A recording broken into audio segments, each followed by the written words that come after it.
Crime చేసిన మనిషి ఇక్కడే ఉంటే బయట ఎవరిని ఇన్వెస్టిగేట్ చేయడానికి వెళ్ళింది మీ జేడి? ఇదేనా ఆవిడ గారు చేసే డ్యూటీ? దీనికేనా మీరంతా ఫ్యాన్స్? ఆవిడని ఇన్వెస్టిగేషన్ రూమ్లోకి తీసుకురా. రమ్య, చెప్తుంది నీకే. ఆవిడ్ని ఇన్వెస్టిగేషన్ రూమ్కి తీసుకుని రా. జేడీ మ్యామ్ కౌశికి గారిని ఇక్కడే కూర్చోబెట్టమని చెప్పారు సార్. అంతేనా? మర్యాదలు కూడా చేయమన్నారా? సీనియర్ ఆఫీసర్ని చెప్తున్నా, ఆవిడ్ని వెంటనే ఇన్వెస్టిగేషన్ రూమ్కి తీసుకుని రా, లేదంటే నీ మీద యాక్షన్ తీసుకోవాల్సి వస్తుంది.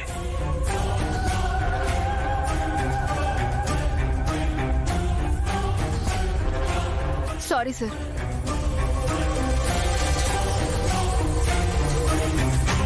రమ్య నీకే చెప్తుంది. చెప్పు కౌశికి. అదే చెప్పండి కౌశికి గారు, పోలీసు వారు ఇచ్చిన సాక్ష్యాలు మీరు ఎవరికి ఎంత కమ్మారు? ఇదే మాట ఇంకొకరు అనుంటే ప్రాణాలు తీసేసేదాన్ని. నీ ఉద్యోగం నిన్ను కాపాడింది. ఇంకోసారి ఆ మాట అంటే అది కూడా నిన్ను కాపాడలేదు. ఏమనుకున్నావు ఈ కౌశికి అంటే? నిజాన్ని అమ్ముకునేదాన్ని అయితే పోలీసులు నిజాన్ని కాపాడమని నా దగ్గరకు ఎందుకు వచ్చేవాళ్ళు? సాక్ష్యాలు నా ఇంట్లో నా అధీనంలో ఉన్నప్పుడు పోయాయి. దానికి ఏ శిక్ష వేసినా ఒప్పుకుంటాను, కానీ ఇంకొకసారి నిజాన్ని అమ్ముకున్నానంటే ఊరుకోను ఆఫీసర్. ఇది మీ ఆఫీస్ కాదు కౌశికి గారు, నా ఆఫీస్. ఇక్కడి నుంచి మీరు బయటకు వెళ్ళాలంటే నేను తలుచుకుంటేనే అవుతుంది.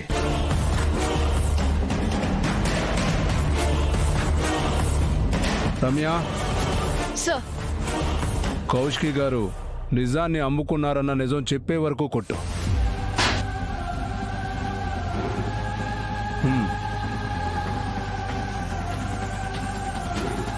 చెప్తుంది నీకే రమ్య. నేను కొట్టలేను సార్. మీరు నన్ను సస్పెండ్ చేసినా, నా జాబ్ పోయినా ఆవిడ మీద నేను చెయ్యి ఎప్పటికీ వేయలేను. ఎందుకో చెప్పు, ఎందుకో? ఎందుకంటే వజ్రపాటి కౌశికి గారు తప్పు చేయరని జేడీ మేడం నమ్ముతున్నారు. నేను జేడీ మేడంని నమ్ముతాను సార్. అందుకే తప్పు చేయని ఆవిడిని కొట్టలేనని చెప్తున్నాను. సరే, అయితే నేను వజ్రపాటి కౌశికి గారు తప్పు చేశారని నమ్ముతున్నాను. మరి నేను కొట్టొచ్చు కదా? నా మీద లాఠీ నీడ కూడా పడదు ఆఫీసర్. మీతో సారీ చెప్పించుకొని మీ కళ్ళ ముందే ఇక్కడి నుంచి నిర్దోషిగా వెళ్తాను.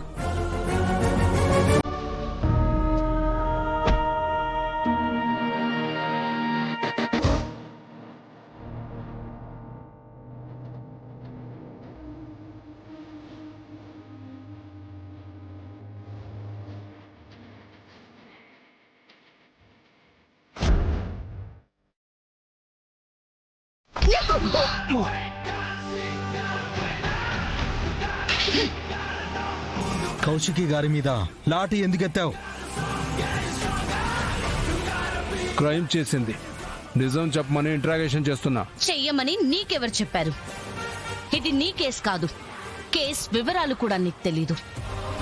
మరెందుకు ఇంట్రాగేషన్ చేస్తున్నావు? మీకేమైనా పిచ్చి పట్టిందా? మీకు హెల్ప్ చేస్తుంటే నా మీద అరుస్తారేంటి? ఏందబ్బోడా బయటికి తీసుకొచ్చేది? ఆ అమ్మి అరెస్ట్ అయింది ఏ కేసు మీదనో తెలుసు కదా. పోలీసుల జోలికి పోతేనే ఊరుకోరు. అంత కష్టపడి సాధించిన సాక్ష్యాల్ని పోగొడితే ఊరికనే వదిలేస్తారా ఏంది? అవును రాబోడా, నిష్కేమన్నా కానచుండదా? లేదమ్మా, 1 hour నుంచి ఇంట్లో లేదు. కొత్తూరి ఫోన్ చెయ్యబోడా.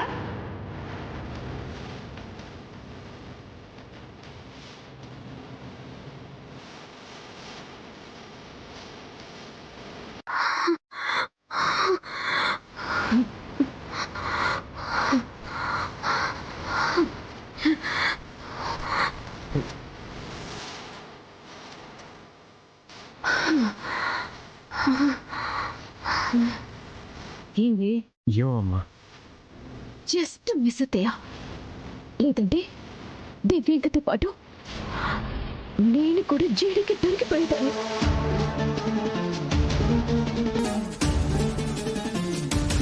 దివ్యాంకతో పాటు నన్ను కూడా జైల్లో ఉంచేవారు. దివ్యాంకని జేడీ అరెస్ట్ చేసిందా? ఎందుకు? అసలు నువ్వు దివ్యాంకని ఎందుకు కలిసావు? అది అది వదిన దగ్గర మనం దొంగతనం చేసిన సాక్ష్యాలు దివ్యాంకకి ఇవ్వడానికి వెళ్ళాను.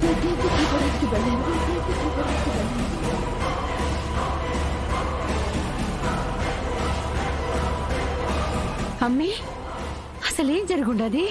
ఇప్పుడే మినిస్టర్ మనుషులు ఫోన్ చేసి సాక్ష్యాలు కావాలని బేరం పెట్టారు. వాళ్ళకి సాక్ష్యాలు ఇచ్చినందుకు మరి మనకేమిస్తారు? నీకు 10 కోట్లు, నాకు 10 కోట్లు.